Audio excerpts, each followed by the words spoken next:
할렐루야. 예배함으로 나오신 한 분 한 분 주님의 이름으로 축복합니다.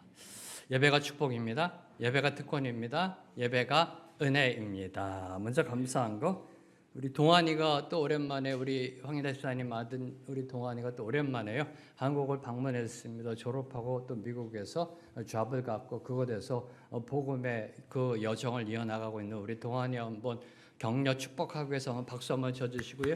네. 그리고 그 앞에 오랜만에 지수죠. 지수가 오랜만에 왔어요. 할렐루야. 와, 우리 지수를 위해서도 축복의 박수, 격려의 박수. 네, 감사합니다.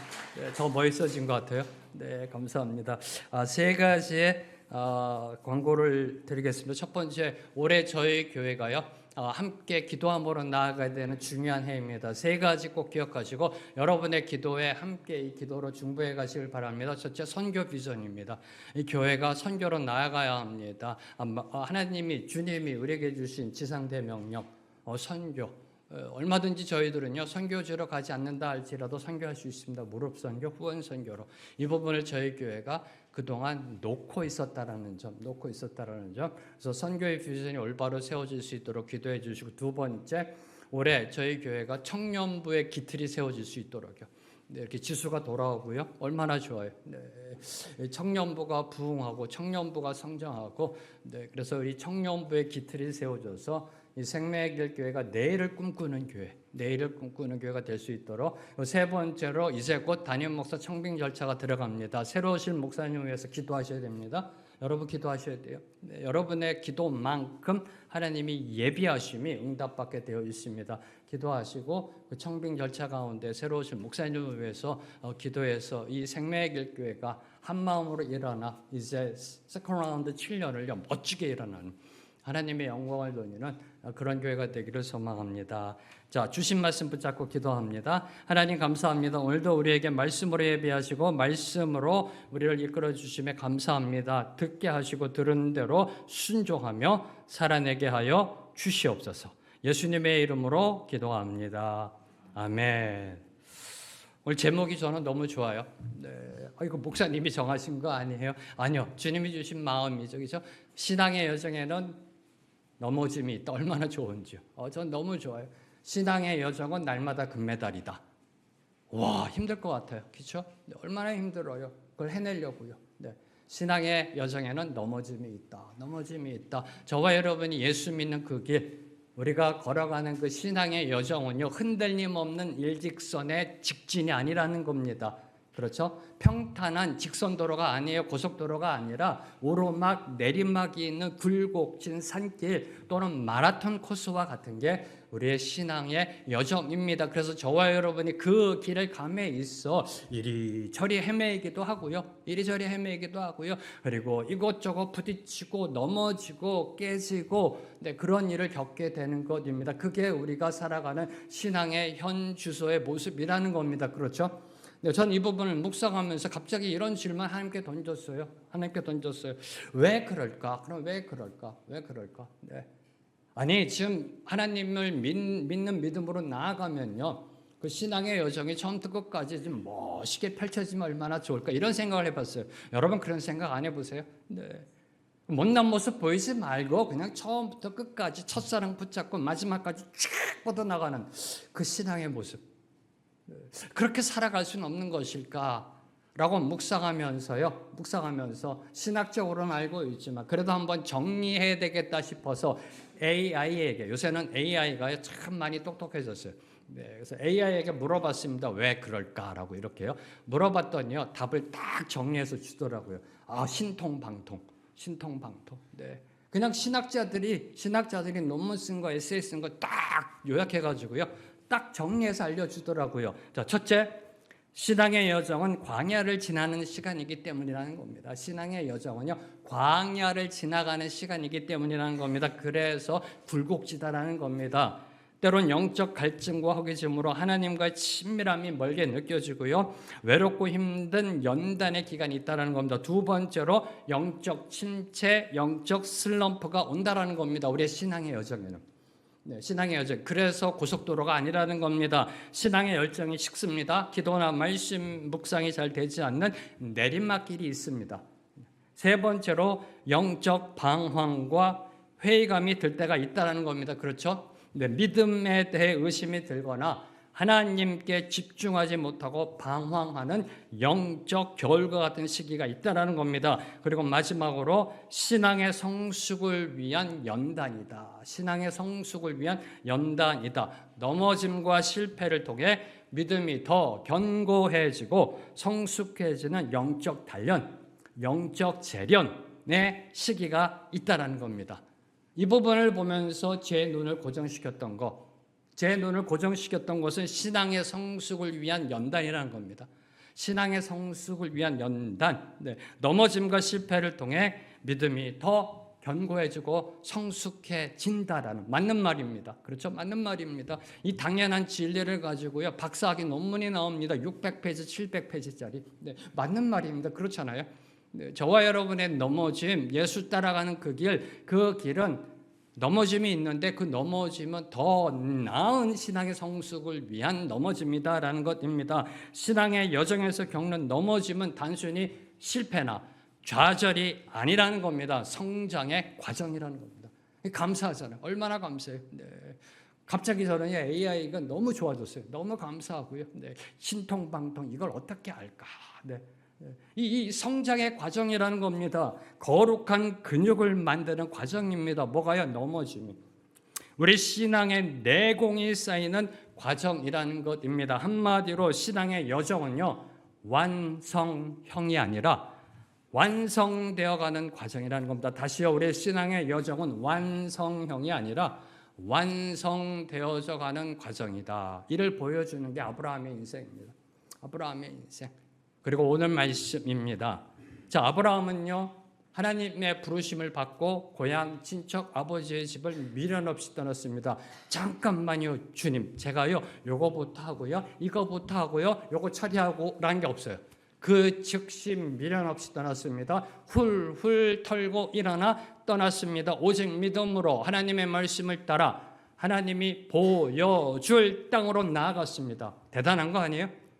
보여준 땅이 아니라 보여줄 땅으로 나아갔습니다. 잘 살고 있었습니다. 문명의 도시 갈대우르에서 뉴욕, 런던, 서울, 인천에서 잘 살고 있었어요. 네, 잘 살고 있었습니다. 근데 왜 인천이 나오죠? 네. 잘 살고 있었어요. 근데 주님이 가라, 보여줄 땅으로 가라. 네, 알겠습니다. Yes, sir. 하고 말씀 따라 보여줄 땅으로 나아갔습니다. 그리고 마침내 가나안 땅에 이르게 되었습니다. 이게 지난주까지 말씀이에요. 신앙의 첫 발을 잘 내딛었습니다. 출발이 좋았습니다. 그런데 오늘 말씀을 보면 반전이 있어요. 반전이 있습니다. 다시 말해 넘어짐이 기록되어 있어요. 아브라함의 넘어짐이 기록되어 있습니다. 그의 일생에 있어서 가장 치욕적인 순간, 기억하고 싶지 않은 그 넘어짐이 오늘 말씀 속에 기록되어 있습니다. 자, 10절 말씀부터 읽겠습니다. 10절 말씀 함께 읽습니다. 시작. 그 땅에 기름이 들었으므로 아브라함이 애굽에 거류하려고 그리로 내려갔으니 이는 그 땅에 기근이 심하였습니다. 자, 아브라함은요, 하나님의 말씀을 따라 가나안으로 오면서요, 분명 많은 기대를 품고 왔을 겁니다. 그렇잖아요. 네, 인간인지라 안 그래요? 네, 창세기 12장 1절부터 3절 하나님이 주신 약속의 말씀 여러분이 한번 읽어보세요. 여러분에게 주시는 말씀이라고 한번 생각해 보세요. 네, 벅차올랐을 겁니다. 기대를 안고 이 가나안 땅으로 들어왔을 겁니다. 앞서 약속하신 하나님의 축복의 말씀을 곱씹으면서 되새기면서 이제 고생 끝이다. 이제 고생 끝이다. 이제 내 인생이 활짝 펼쳐질 것이다. 지금 자식 하나 없지만 내 가문이 번성할 것이다. 등등 기대에 부풀러 있었을 것입니다. 그렇죠. 그런데 아브라함을 기다리고 있었던 것이 무엇이다? 기근이라는 겁니다. 기근. 그것도 심한 기근이 기다리고 있었습니다. 가축을 이끌고 유목 생활을 하던 아브라함에게 이 가뭄은요, 생존 자체를 위협하는 큰 위기입니다. 큰 위기입니다. 자, 이는 우선 먼저 뭘 말해주고 있는가?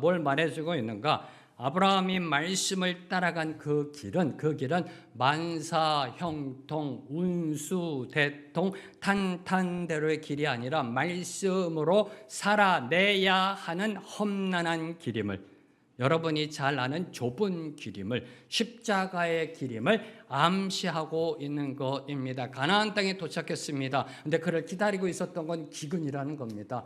하나님 말씀 따라가는 그 길은 세상적 길이 아니라는 겁니다.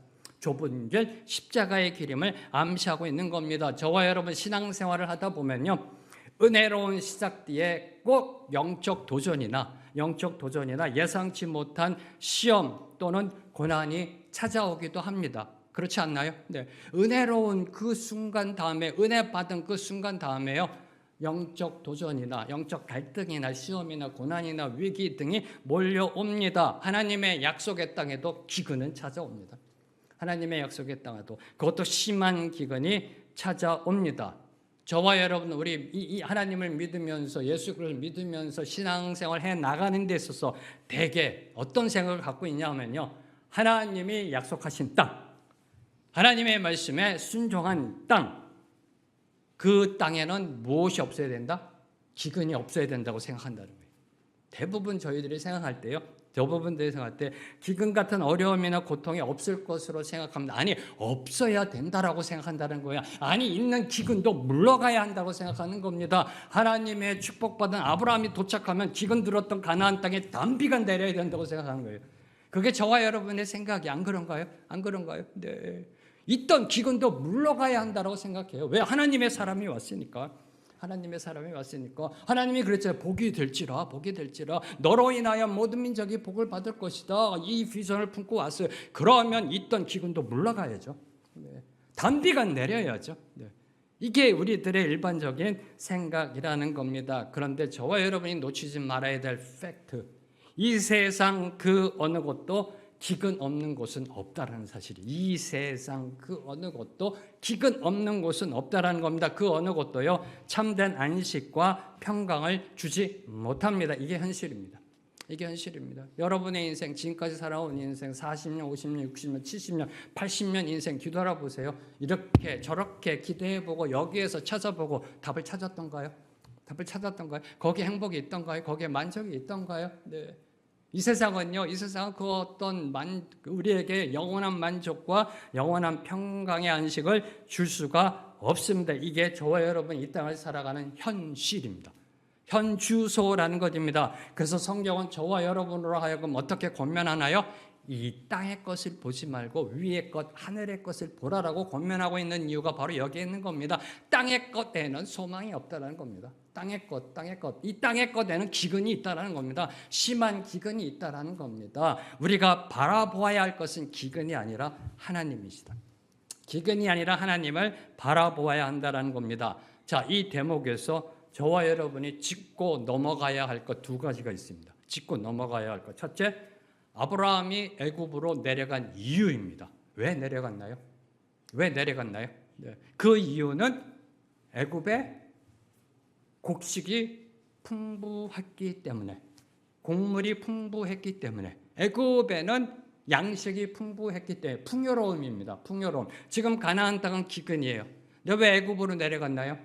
거기에는 곡식이 있으니까, 곡물이 있으니까, 먹을 양식이 있으니까, 풍요로우니까, 다시 말해 먹고 사는데 별 문제가 없을 것으로 생각했기 때문에 내려갔다는 겁니다. 그런데 이미 저와 여러분이 이 아브라함의 이야기를 통해서 알 수 있듯이 믿는 자들이, 저와 여러분이 세상 양식, 세상의 풍요로움을 따라가면 또 다른 문제가 생겨나기 일수라는 겁니다. 낭패복이 일수라는 겁니다. 다시요, 믿는 자들이 하나님을 바라보지 않고 세상 것 바라보고 세상의 풍요로움, 세상의 번성, 세상의 화려함을 쫓아가면은 또 다른 문제가 일어난다는 겁니다.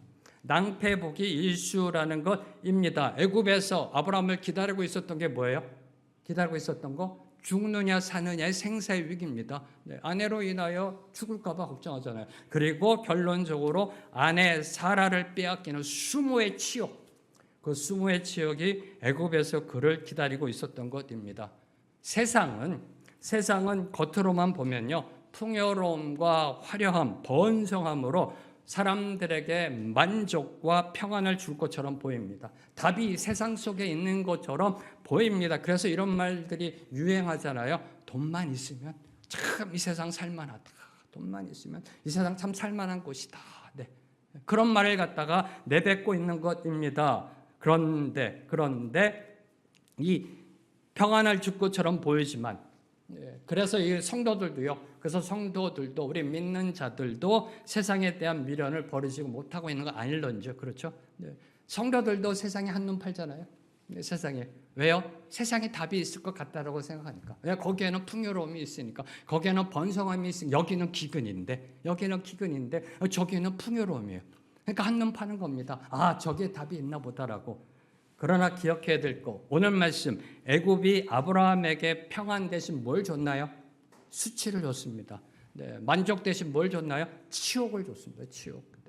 치욕을 주었듯이 세상은 우리 믿는 자들 저와 여러분으로 하여금 넘어지게 만드는 걸림돌의 지뢰밭이라는 겁니다. 이게 세상이에요. 이게 세상입니다. 저와 여러분으로 하여금 실족하게 만드는 그 지뢰밭이라는 것입니다.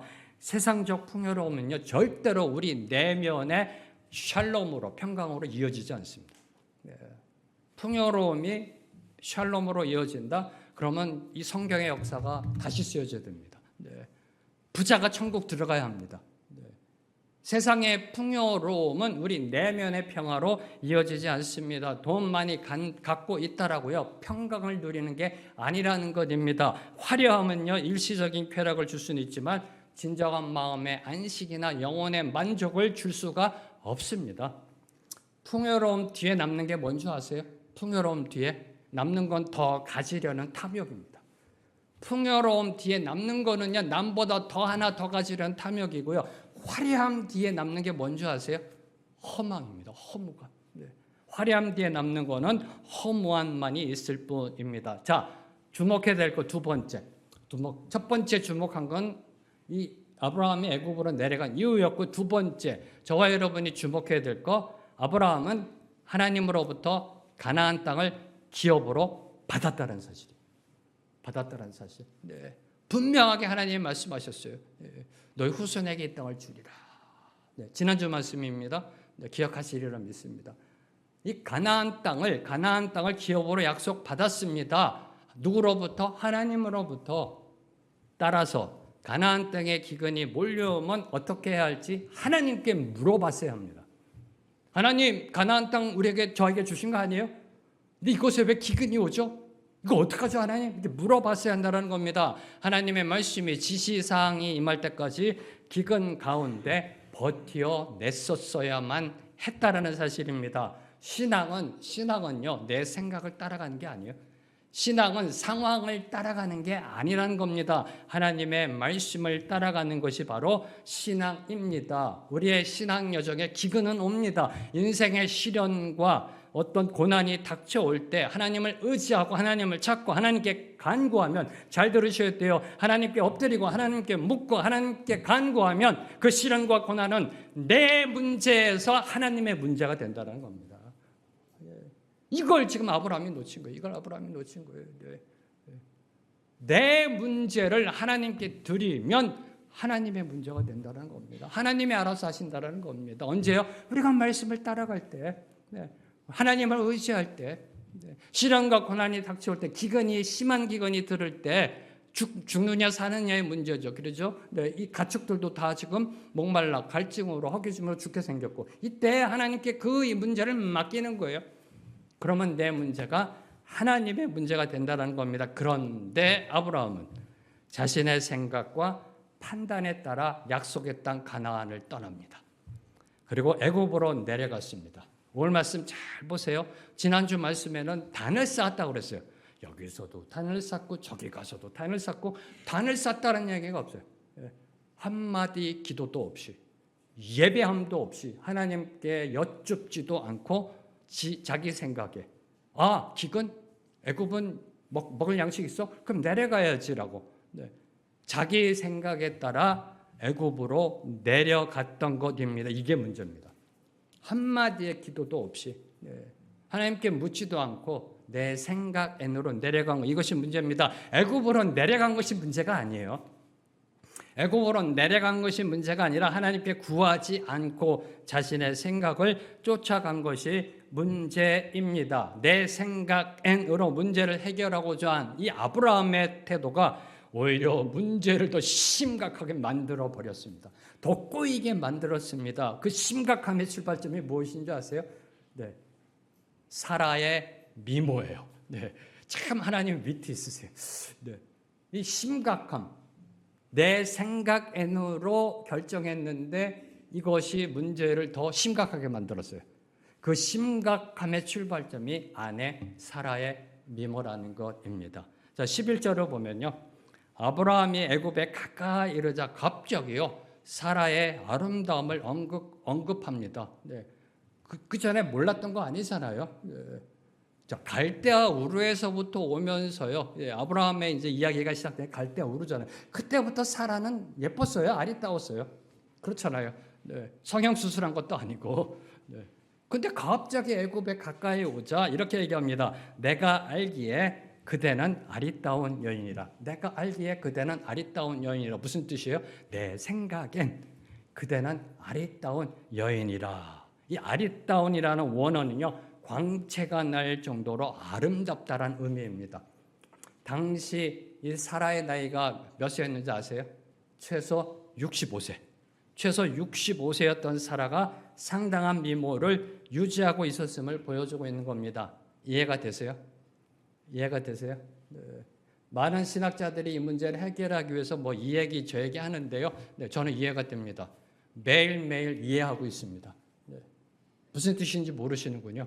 네, 그래서 저는 절대로 제 아내와 함께 이집트를 안 갑니다. 네, 아직까지 한 번도 이집트를 간 적이 없습니다. 애굽으로 안 내려갈 겁니다. 네, 네. 어찌 되었든, 네, 자, 이 아름답다, 아리답다란 그 이야기를 언급한 그 이유가 바로 12절과 13절에 나옵니다. 12절과 13절은요, 아브라함이 왜 사라의 아리따운 외모를 언급하였는지 그 이유를 기록하고 있습니다. 12절, 13절 말씀, 두 구절 말씀 함께 읽습니다. 시작. 애굽 사람이 그대를 볼 때 이르기를 이는 그의 아내라 하여 나는 죽이고 그대는 살리리니 원하건대 그대는 나의 누이라 하라. 그러면 내가 그대로 말미암아 안전하고 내 목숨이 그대로 말미암아 보존되리라 하니라. 자, 12절 13절 말씀 풍기는 뉘앙스가 어떤 뉘앙스인 것 같아요? 기쁨과 찬양의 함성? 할렐루야? 아니면은 두렵고 불안하고 염려되고 걱정되고 어느 쪽인가 이 느낌이요? 네, 이 12절과 13절. 네, 어느 쪽인가요? 가나안 땅을 떠납니다. 그리고 애굽으로 가까이 오고 있습니다. 이때의 분위기가 12절 13절이에요. 뭘 의미할까요? 하나님의 약속의 땅을 떠난 사람은 인생이 불안해지기 시작한다는 겁니다. 인생이 불안해져요. 하나님의 약속의 바운더리, 하나님이 있어라 한 그곳을 떠나는 자의 삶은요, 불안해집니다. 하나님의 말씀을 놓친 사람, 말씀을 떠난 사람은요, 내일이 두려워져요. 미래가 두려워져요. 이 생각, 저 생각에 염려가 들어와요. 이러면 어쩌지? 저러면 어쩌지? 네. 일어나지도 않는 일 갖고서 이 걱정, 저 걱정, 염려, 걱정하면서 두려워져요. 불안한 삶을 살게 되는 것입니다. 이걸 보여주는 게 12절, 13절이에요. 약속의 땅에서 멀어지니까. 세상 애굽 땅으로 가까워지니까. 네, 가까워지니까. 아브라함은 애굽 사람들이 사라의 아름다움에 관심을 가질 것을 우려하였습니다. 그리고 사라를 취하기 위해 자신을 죽일 것을 염려하였습니다. 자, 당시 애굽에서는 아니 고대 근동에서는요, 권력자들이 힘 있는 자들이 미모가 출중했던 유부녀를 첩으로 취하기 위해 그 남편을 죽이기도 했다라는 기록이 있습니다. 이러한 애굽의 풍습에 아브라함은 아마 겁을 먹고 있었던 것 같습니다. 그래서 아브라함이 취한 조치가 뭐죠? 아브라함이 취한 조치? 아내 사라를 누이라 속이는 것입니다. 아내 사라를 누이라 속이는 것. 이것이 내 생각엔이 불러온 악입니다. 이것이 내 생각엔이 불러온 악입니다. 아브라함은 최소 3가지의 죄를 저질렀습니다. 3가지의 죄를. 첫째, 성경을 보면요, 사라는 아브라함의 이복 누이였습니다. 이복 누이. 그래서 그대는 나의 누이라 하라라는 이 발상은요, 아주 근거 없는 생각은 아닙니다. 터무니없는 아이디어가 아닙니다. 그래도 반쪽은 진리예요. 반쪽은 진리예요. 네. 이것이 저와 여러분이 신앙생활하는 데 있어서 범하는 실수 중에 하나입니다. 대부분 범하는 실수가 이겁니다. 무슨 뜻인지 아시겠어요? 무슨 말인지요? 다시요. 네. 성경을 보면은 사라는 아브라함의 이복누이였어요. 이복누이. 그래서 아브라함이 이야기합니다. 그대는 나의 누이라 하라. 아주 거짓은 아니에요. 네. 아주 터무니없는 이야기가 아니에요. 반쪽은 진리예요. 이게 저와 여러분이 신앙생활하는 데 있어서 쉽게 범하는, 대부분의 성도들이 범하는 실수 중에 하나라는 것입니다. 믿기는 믿는데 비스무리하게 믿는 것, 비스무리하게 적당히 믿는 것, 대강 대충 믿는 것, 대충 믿는 것. 이게 바로 저와 여러분이 저지르는 실수 중에 하나입니다. 실수 중에 하나입니다. 그렇게 믿어도 돼. 이렇게 믿어도 천국 가. 그냥 대충 믿어. 성경은 분명히 올인하라라고 이야기하고 있는데, 네 마음을 다하고 뜻을 다하고 힘을 다하여 하나님을 사랑하라라고 하고 있는데, 대충 한 반 정도만, 네, 대충 이 땅에서 살고 살기도 힘들어. 대충 대강 이래도 돼. 주일날 하루 가서 예배만 드려도 돼. 뭘 수요 예배가, 뭘 그렇게 섬겨. 대강 믿어. 대강. 이거요, 이거. 비스무리하게 믿는 거. 반쪽 진리 신앙. 그런데요, 반쪽 진리가 아니듯 적당히 무늬만 비슷하게 믿는 믿음도 믿음이 아니라는 겁니다. 이게 성경적 진리예요. 네. 반쪽짜리 믿음도 믿음이 아니라는 겁니다. 반쪽 진리는 거짓입니다. 거짓입니다. 지금 아브라함의 그 사라는요, 아브라함의 아내예요, 아내. 누이가 아닙니다. 네. 거짓입니다. 반쪽 진리는 거짓이고요. 적당 믿음도 거짓이에요. 가짜예요. 가짜입니다. 거짓은 문제를 해결해 주는 것이 아니라 문제를 더 복잡하게 만들어버리는 악이라는 겁니다. 이게 오늘 말씀이 증명하고 있잖아요. 자, 두 번째로 하나님보다 사람을 더 두려워한 죄를 지었습니다. 아브라함은요. 네.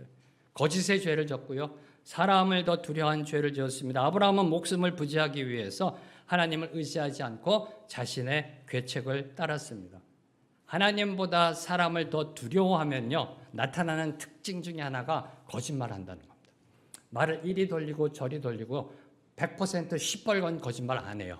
섞어가면서 거짓말을 해요. 이렇게 사람이 두려우면 눈치 보면서 이렇게 말을 던졌는데 표정이 안 좋아 그러면 살짝 양념치면서 슬그머니 구렁이 담 넘어가서 넘어가는 게 인간의 본성이에요. 인간의 본성이에요. 네.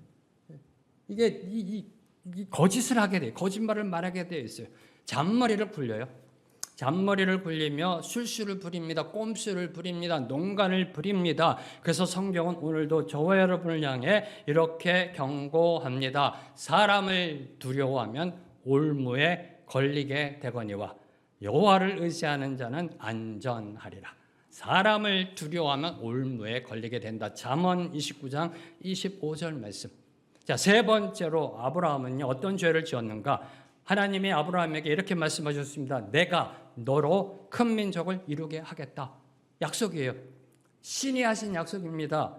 이 하나님의 말씀을 불신한 죄입니다. 하나님이 말씀하셨습니다. 아브라함아, 내가 너로 큰 민족을 이루게 하겠다라고 약속하셨습니다. 생각해 보세요. 하나님이 아브라함으로 큰 민족을 이루게 하기 위해서는 지금 자녀 하나 없는 아브라함을 죽게 내버려 두실까요? 생각해 보세요. 이 상식, 그것도 하늘의 상식, 하나님의 이치를 깨닫지 못했던 겁니다. 믿지 못했던 거예요. 믿지 못했던 겁니다. 주신 말씀, 약속을 붙잡지 못했던 겁니다. 더 나아가 하나님이 뭐라고 말씀하셨나요? 너를 축복하는 자에게는 내가 축복하고 너를 저주하는 자에게는 내가 저주하리니 하나님과 하나됨을 선포하셨어요. 누가 너를 해코지해? 그건 나를 해코지하는 거고, 누가 너를 축복해? 나를 축복하는 것이란 말씀이에요. 이게요. 내가 너 안에, 네가 내 안에 축복을 주신 거예요. 네. 이 말씀의 약속을 놓치고 있었던 것입니다. 말씀을 놓치고 있었던 거예요. 그러니 죽임 당할까 봐 두려워 떨 수밖에 없었던 겁니다. 그러니 죽임 당할까 봐 애굽 내려갔다가 가나안에 있으면 먹을 거 없는데 애굽에는 먹을 것이 있는데 저기 내려갔다가 괜히 뒤에서 나 칼로 팍 죽이고 내 안에 뺏어가는 거 아닐까? 죽임 당할까 봐 두려워 떨 수밖에 없었던 겁니다. 그러니 아내 사례 보고 이렇게 말할 수밖에 없었던 겁니다. 13절 다시 보시면 그대는 나의 누이라 하라. 그러면 내가 그대로 말미암아 안전하고 내 목숨이 그대로 말미암아 보존되리라. 저는 이 부분을 묵상하면서 그냥 나오더라고요. 어우, 찌질이. 네, 그냥 이렇게 나오더라고요. 네. 네. 그러면서 하는 얘기가 너 같았으면 별 수 있었겠니? 또 이것도 나오더라고요. 이렇게요. 네.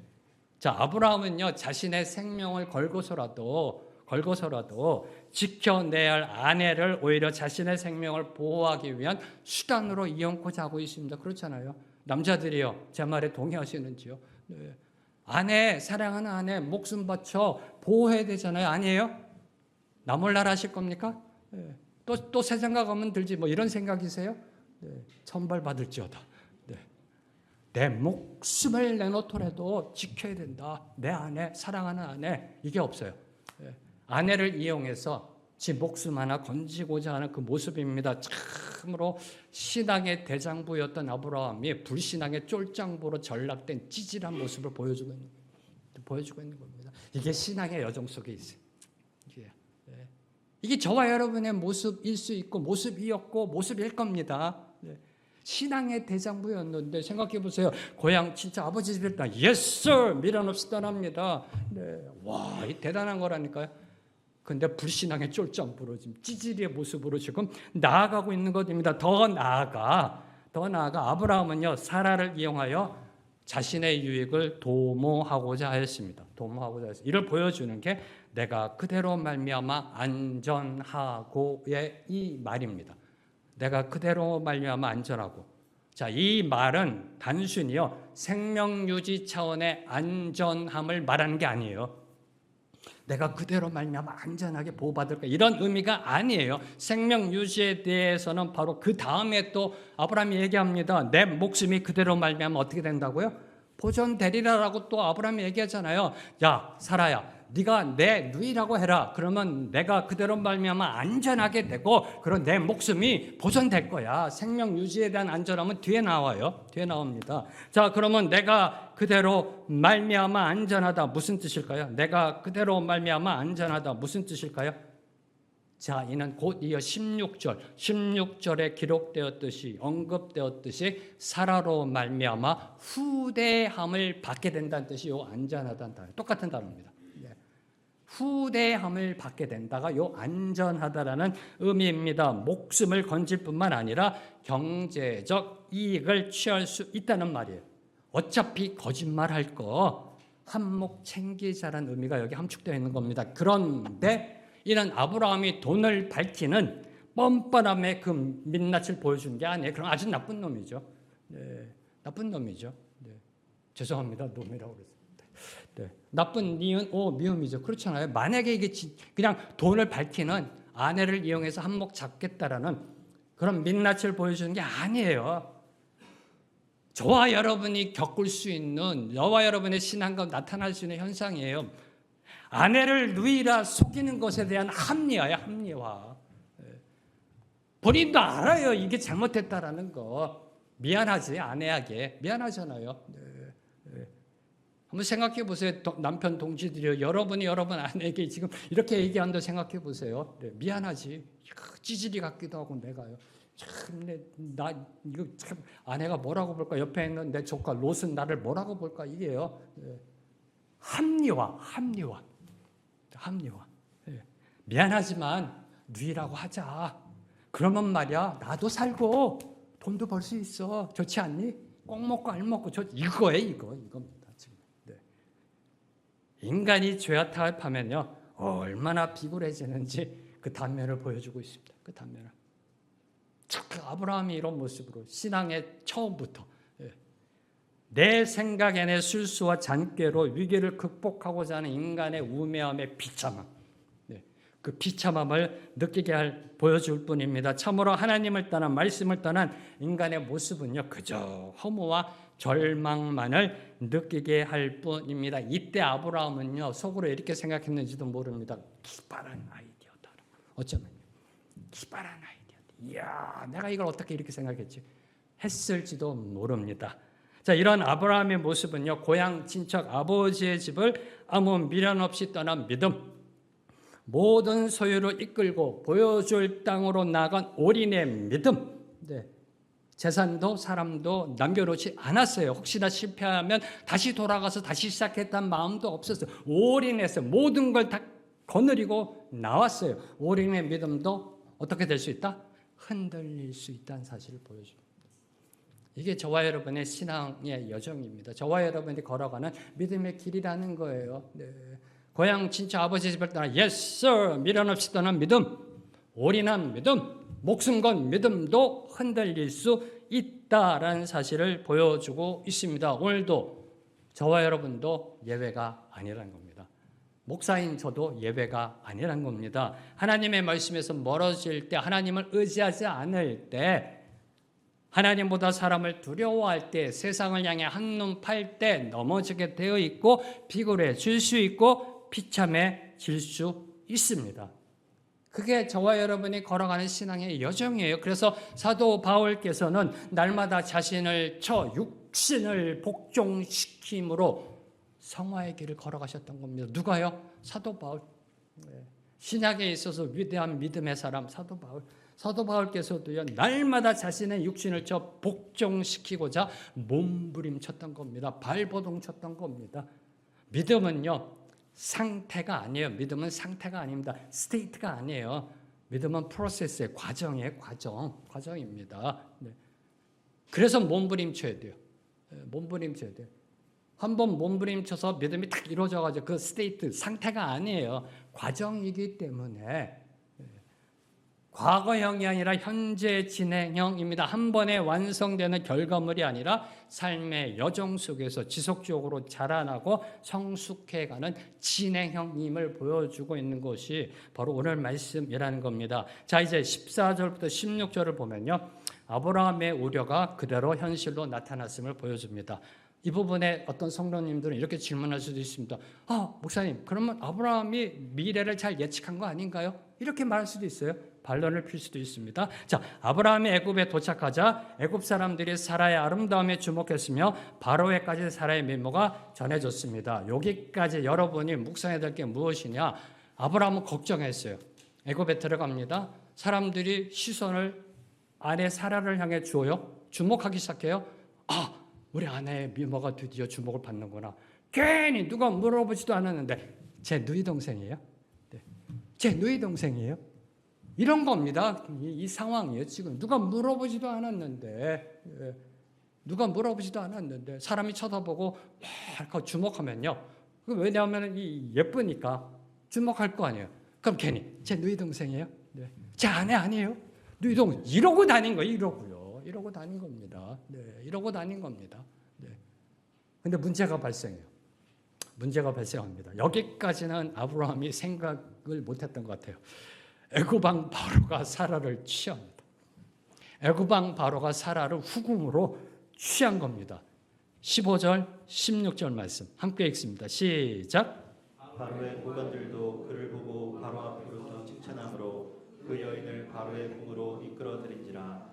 이에 바로가 그로 말미암아 아브라함을 후대함으로 아브라함이 양과 소와 노비와 암수나귀와 낙타를 얻었더라. 그냥 평범하게 애굽에서 있었으면 괜찮을 텐데 아까 말씀드렸던 것좀 지가 나서서 괜히 이 소문을 만들게 한 거예요. 저 이상한 가나안 어떤 사람이 왔는데 물어보지도 않았는데 지 동생이래. 근데 되게 예뻐. 소문이 되니까 고관들도 듣게 되고 바로 궁까지 들어간 거예요. 그리고 드디어 애굽왕 바로가 사라를 후궁으로 드립니다. 그리고 16절에 보면은 바로가 그로 말미암아 아브라함을 후대함으로 아브라함이 양과 소와 노비와 암수나귀와 낙타를 얻었더라. 이게 바로 13절 아브라함이 얘기했던 그대로 말미암아 안전하다가 현실로 되었음을 보여주고 있는 것입니다. 사라를 후궁으로 취한 바로는요, 사라의 오빠로 알려진 아브라함에게 많은 예물을 주며 그를 후대하였습니다. 이는 신부를 취할 때 그 신부 가족에게 예물을 주는 고대 결혼 풍습, 신랑 지참금이죠. 이걸 지불한 겁니다. 그리고 어쩌면요, 가나안에서 온 족장 아브라함과 외국인과 친교를 맺으려는 정력적 이유도 있었을 것입니다. 이때 아브라함의 심정은 어떠했을까요? 만약에 여러분이 아브라함이라면 어떤 마음을 가졌을까요? 하나님 감사합니다. 땡 잡았다. 애굽왕 바로가 내 매자가 된다. 이렇게 생각했을까요? 아니요. 착잡했을 것 같아요. 막막했을 것 같아요. 어찌되었든 당시 아브라함은요, 아내를 팔아 자신의 안전을 지키며 부를 획득하는 파렴치한 죄를 범하였을 뿐만 아니라 사라를 통해 언약의 자손을 줄 것이라는 하나님의 언약을 거스르는 큰 죄를 범하였던 것입니다. 이제는요, 아브라함 어떻게 해볼 도리가 없어요. 그 전에 얘기했었어야지. 네. 후궁으로 드리려고 할 때 얘기했었어야지. 사실은 이렇게 돼서 나 죽을까 봐 누이라고 했습니다. 왕이시여 용서하시고 우리를 지켜주옵소서. 이렇게 했으면 솔직하게. 네. 사라도요, 들어가면서 아니에요. 저 사람이 내 남편. 이렇게 됐었어야 되는데 둘 다 입을 다물고 있었더라고요. 사라가 궁으로 들어갔습니다. 이제는 어떻게 해볼 도리가 없어요. 아무리 생각해도 이리 생각해도 저리 생각해도요. 속수, 무책, 진대, 양난, 사면, 초가요. 어떻게 할 수가 없어요. 네. 어떻게 할 수가 없습니다. 이때 하나님이 움직이기 시작하십니다. 이때 하나님은 그저 보고만 계시지 않으셨습니다. 아브라함이 진흙탕으로 뭔가 걸 다 망가뜨려 놨어요. 예, 하나님의 구속 역사의 흐름을 망가뜨려 놨어요. 네. 이제 어떻게 인간에게 맡겨놓을 수가 없어요. 예, 방법이 없어요. 하나님이 직접 개입하십니다. 17절 말씀을 보면 여호와께서 아브라함의 아내 사라의 일로 바로와 그 집에 큰 재앙을 내리신지라. 전 이 부분을 읽자마자 바로 질문이 딱 그냥 떠올랐어요. 여러분도 아마 동일한 질문이 떠올랐으리라 믿습니다. 애굽 왕 바로 입장에서는 억울하지 않아요? 뭘 잘못했어요? 뭘 잘못했나요? 남의 유부녀 뺏어왔나요? 여동생이라고 그랬어요. 네, 예뻐요. 후궁으로 드린 겁니다. 뭘 잘못했냐고요? 모든 일의 시작은요, 아브라함의 거짓말이었었습니다. 아브라함의 거짓말. 벌을 받아도 누가 받아야 돼요? 아브라함이 받아야 돼요. 근데 왜 바로가 이런 벌을 받아야 될까요? 형벌을 받아야 할까요? 이 질문이 그냥 떠올라야 되는 거 아니에요? 네. 그 이유는 바로가 사라를 건드리지 못하게 하기 위한 하나님의 조치였다는 겁니다. 사라를 직접 보호하시기 위함이었다는 겁니다. 이를 암시하는 단어가 재앙이라는 단어예요. 재앙.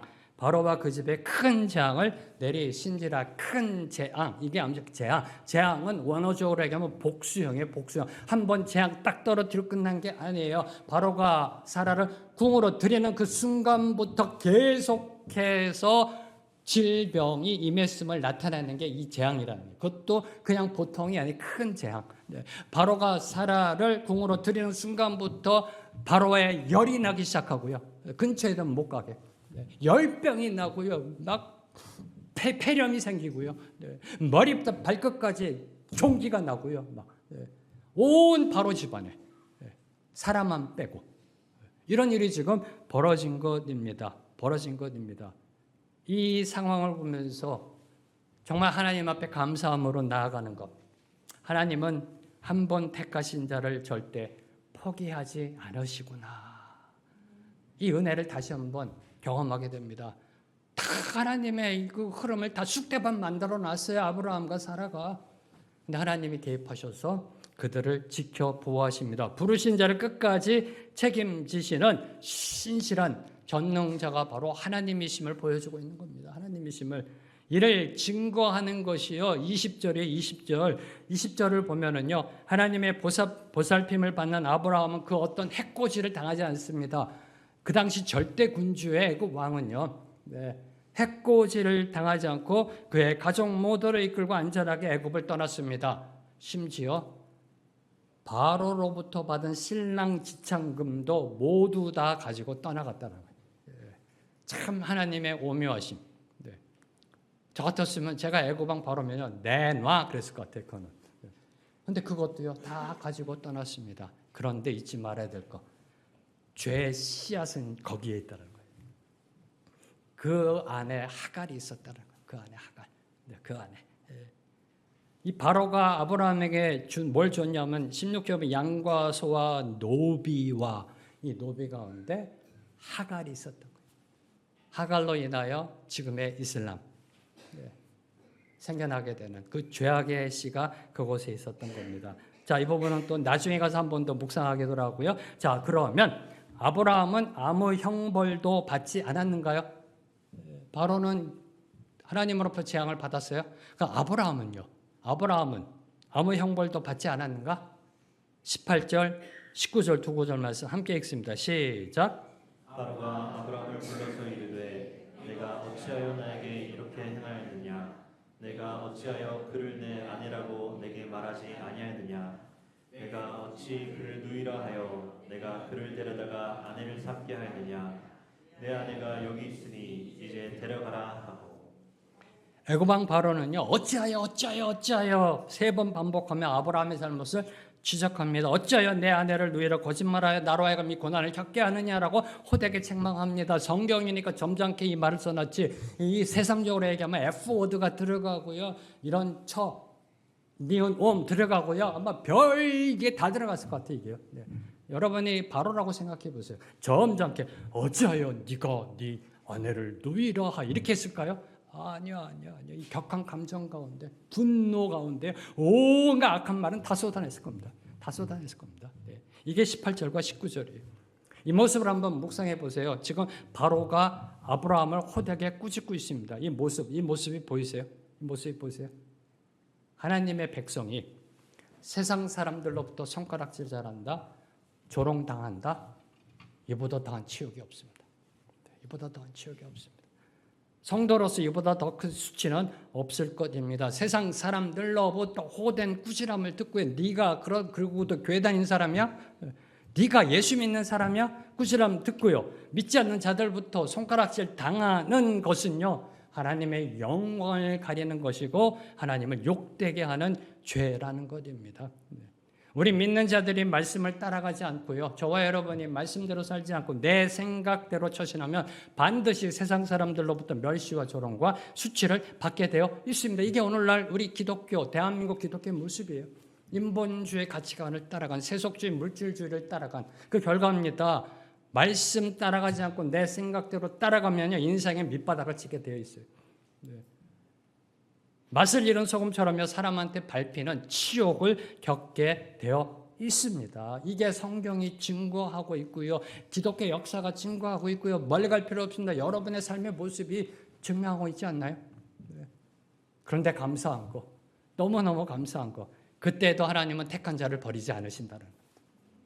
택한 자를 버리지 않으신다, 부르신 자들을 포기하지 않으신다라는 겁니다. 이것이 은혜입니다. 하나님, 우리가 실수해도 넘어져도 연약해도 잘못을 범해도 죄를 심지어 넘어져도 버리지 아니하시고 사랑으로 품어주십니다. 안아주십니다. 손 내밀어 우리를 일으켜 세워주십니다. 할렐루야. 이분이 우리 아빠 아버지이십니다. 얼마나 감사해요. 이러한 은혜를 받을 수 있는 것, 우리가 잘나서가 아니잖아요. 우리가 뭘 잘해서가 아니잖아요. 네. 하나님의 일방적인 사랑의 은혜라는 겁니다. 오늘 말씀 보세요. 아브라함이 뭘 잘했나요?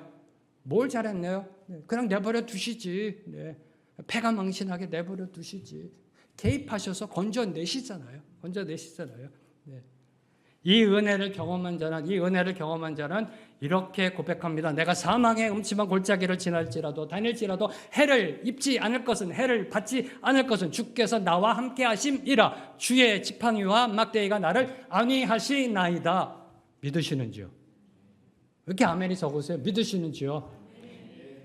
믿으신다면 질문 던집니다. 믿으신다면 질문 던집니다. 가나안 땅에 기근이 들었을 때 여러분 같으면 그곳에 머무를 수 있으신지요?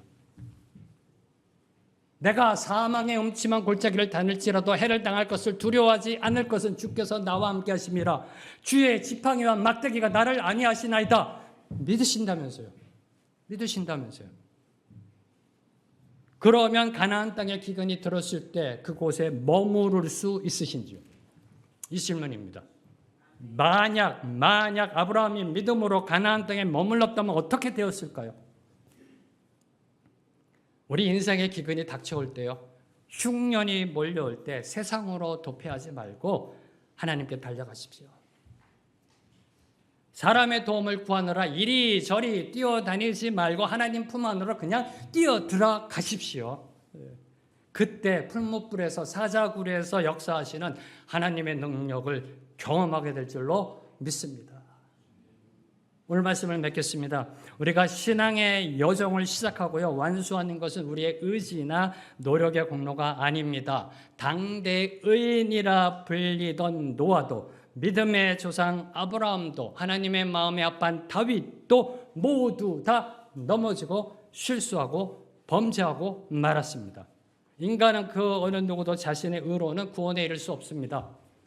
오로지 하나님의 변함없는 사랑만이 우리를 구원으로 인도합니다. 하나님의 신실한 은혜만이 우리를 저 하늘 본향으로 이끌고 나아가는 능력이 되는 줄로 믿습니다. 이 하나님의 사랑과 은혜에 감사하며 함께 찬양함으로 나아갑니다. 오늘도 연약한 우리를 일으켜 세우시는 완전하신 주님을 찬양합니다. 함께 찬양합니다.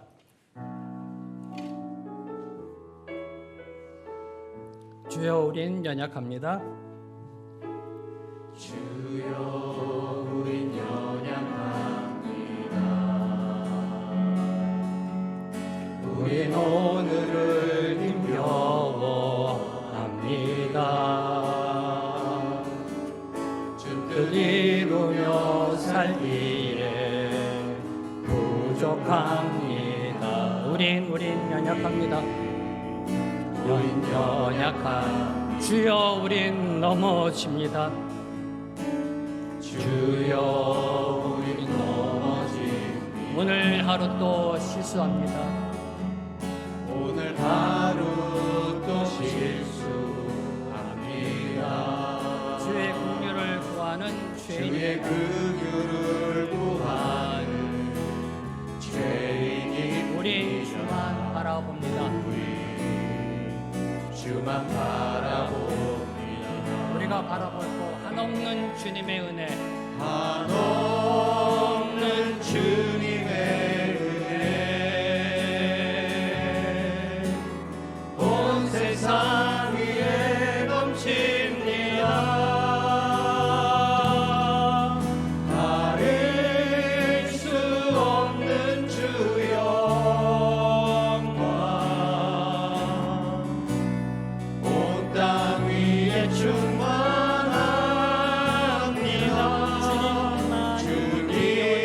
주님만이 길이오니 우린 그 길 따라갑니다.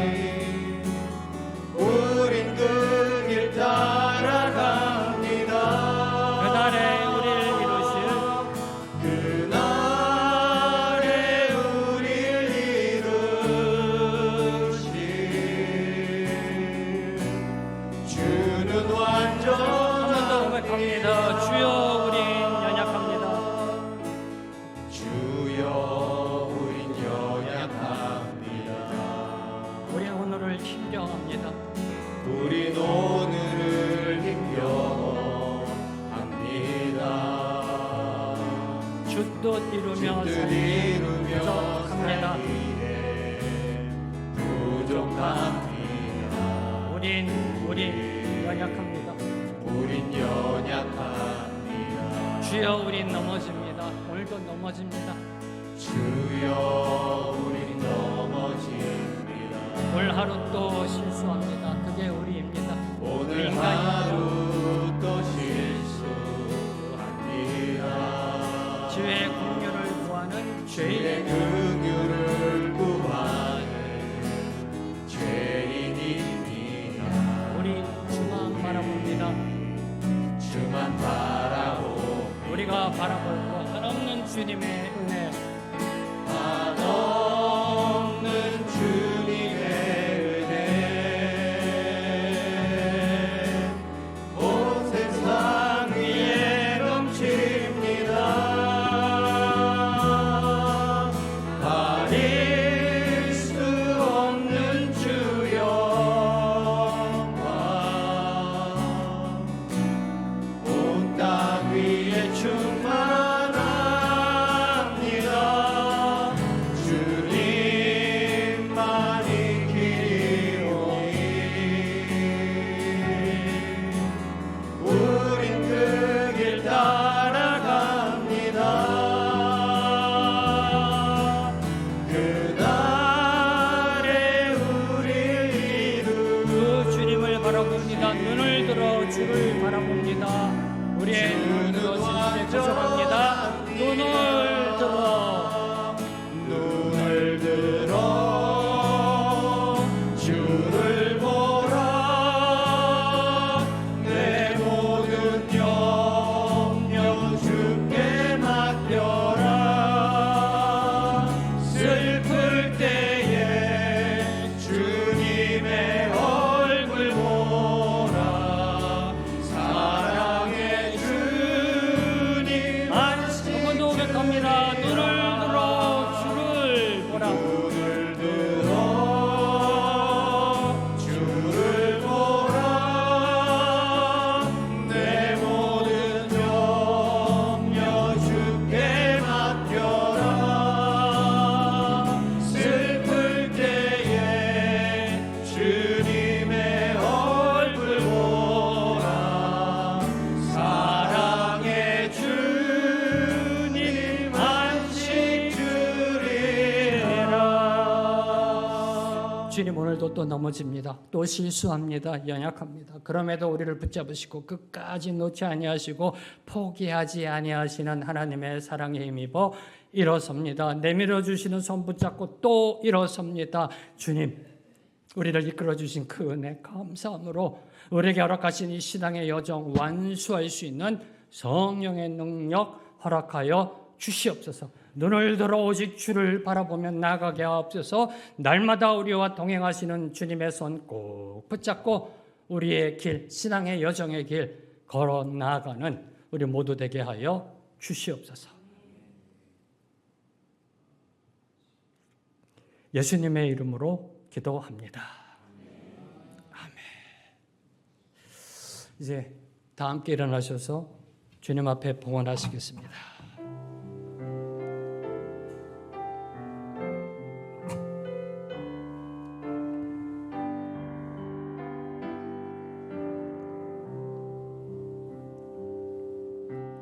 내게 있는 모든 것을 아낌없이 드리네. 사랑하고 의지하며 주만 따라 살리라. 주께 드리네.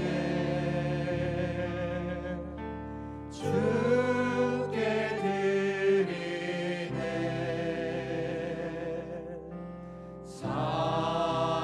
사랑하는 구주 앞에 모두 드리네. 주님, 우리의 찬양의 고백처럼 모두 다 주님께 드립니다. 우리의 생명도 물질도 인생도 모두 다 주님께 드립니다. 주님, 아무 공로 없고 자격 없는 우리를 자녀 삼아 주신 그 은혜 감사하여 우리에게 허락하신 물질의 축복 중의 일부를 다시 주님 손에 올려드립니다. 모든 것이 주님의 것입니다. 손 피게 하여 주시옵소서. 모든 것이 주님의 것임을 선포하고 증명하는 삶 살아내게 하여 주시옵소서. 이 예물이 사용되어지는 곳에 오직 주님의 영광만이 드러나게 하시고 주님이 세우시는 생명의 길 교회 위에 귀하게 쓰임받게 하여 주시옵소서. 이제는 우리 주 예수 그리스도의 은혜와 하나님 아버지의 무한하신 사랑과 성령님의 교통하심이 오늘 주신 말씀 붙잡고 눈을 들어 오직 완전하신 주님만을 바라보며 신앙의 여정을 걸어가기로 결단하는 주님의 모든 백성들 위해, 주님의 모든 교회와 선교사님들과 이 나라 이 민족 위에 지금부터 영원토록 함께 하시길 간절히 축원합니다. 아멘.